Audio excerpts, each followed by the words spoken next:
Bharat Bangladesh border থেকে শিলিগুড়ি হয়ে কলকাতায় সোনা পাচারের ছক। পাচারের আগে কোটি টাকা সোনা সহ দুজনকে গ্রেফতার করল ডিআরআই।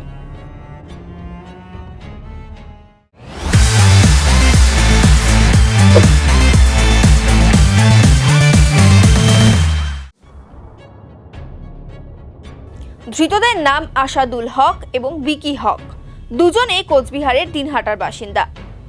জানা গিয়েছে, গোপন সূত্রে ডিআরআই এর কাছে খবর আসে যে কোচবিহার থেকে কলকাতাগামী উত্তরবঙ্গ এক্সপ্রেসে সোনা পাচার করা হবে।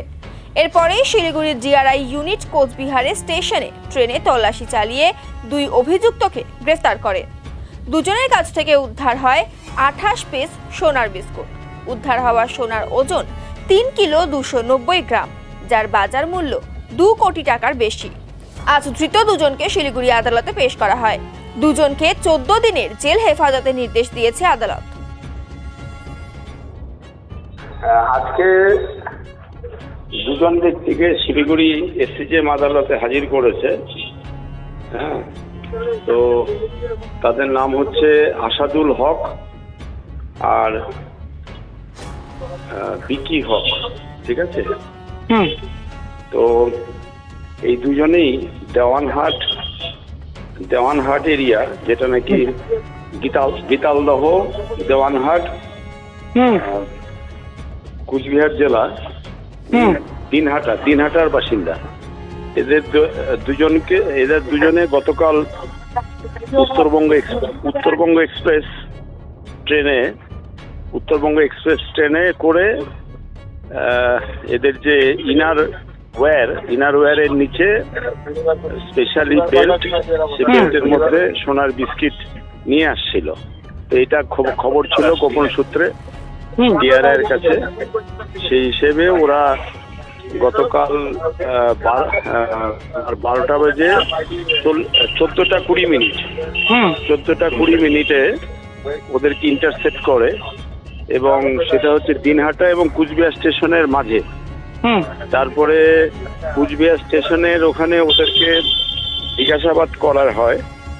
তো ওরা ডিনাই করে।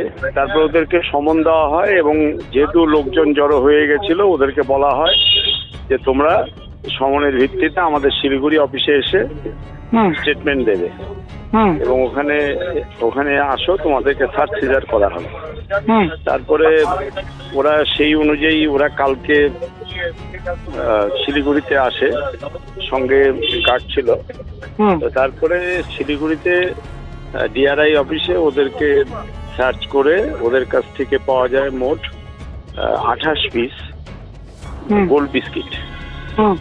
সেই 28 পিস গোল্ড বিস্কিটের ওজন হয় 3 কিলো 290 গ্রাম। ঠিক আছে। এবং গতকালের রেট অনুযায়ী সেটার ভ্যালু হচ্ছে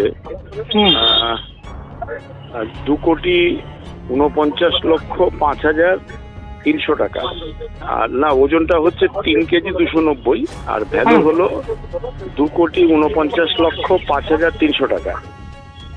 তারপরে এদের স্টেটমেন্ট নেওয়া হয়, এবং 108 যে স্টেটমেন্ট বিফোর গেজেট, অর্থাৎ এই স্টেটমেন্টের এরা কিছু কিছু নাম ডিসক্লোজ করেছে। এবং দেখা গেল ওই যেটা গোল্ডস্মিথের যে সার্টিফিকেট, তাতে উনি 99.9% পিওর ফরেন গোল্ড এটা। এবং এই ফরেন গোল্ড চোরাপথে, যেটা জানা গেল, কোনোভাবে বাংলাদেশ থেকে গীতালদহ ওদিক দিয়ে ইন্ডিয়াতে ঢুকেছে। হ্যাঁ, এবং সেটা আলটিমেট ডেস্টিনেশন ছিল শিলিগুড়ি হয়ে কলকাতা চলে যাওয়া। ঠিক আছে। তো এটা একটা বড় সাফল্য। এর সাথে আন্তর্জাতিক চোরাচালান চক্রের আরো কেউ আছে কিনা সেগুলো তল্লাশি চলছে, ডিআরআই এর ইনভেস্টিগেশন চলছে। এবং আজকে এই দুজনকে শিলিগুড়ি এসিজেএম আদালতে হাজির করানো হয়েছিল। তারপরে এসিজেএম বক্তব্য শুনে কেসের মেরিট বিচার করে 5 জুন পর্যন্ত ওদেরকে জেল হাজতের আদেশ দিয়েছে।